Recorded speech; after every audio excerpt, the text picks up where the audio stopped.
Je n'ai jamais raconté cette histoire publiquement, mais si elle peut aider ne serait-ce qu'une personne, alors ça en vaut la peine. C'était un jour comme les autres. Je me suis levée, j'ai pris mon café, j'ai regardé mes messages et j'ai continué ma journée. Mais ce que personne ne savait, c'est que j'étais à bout, émotionnellement, mentalement, physiquement. Ce matin-là, j'ai regardé mon reflet dans le miroir et je ne me reconnaissais plus. J'avais perdu cette lumière dans mes yeux. Tu sais, cette étincelle quand tu crois encore que tout est possible. J'étais fatiguée de me battre, fatiguée de toujours donner sans jamais recevoir, fatiguée de paraître forte quand en réalité, j'étais en train de couler à l'intérieur.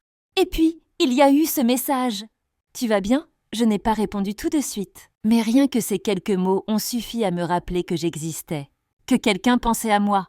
Et là, j'ai compris quelque chose. Parfois, on n'a pas besoin d'une grande solution, d'un miracle ou d'un déclic monumental. Parfois, on a juste besoin d'un petit rappel. Un regard, une phrase, un message, un « je pense à toi ». Depuis ce jour, j'essaie d'être ce rappel pour les autres. D'écrire, de parler, de partager, pas pour être parfaite, mais pour être vraie. Parce qu'il y a tant de gens qui vivent des tempêtes en silence. Et parfois, une histoire partagée peut devenir une bouée de sauvetage pour quelqu'un d'autre. Dis en commentaire, je suis là et je continue.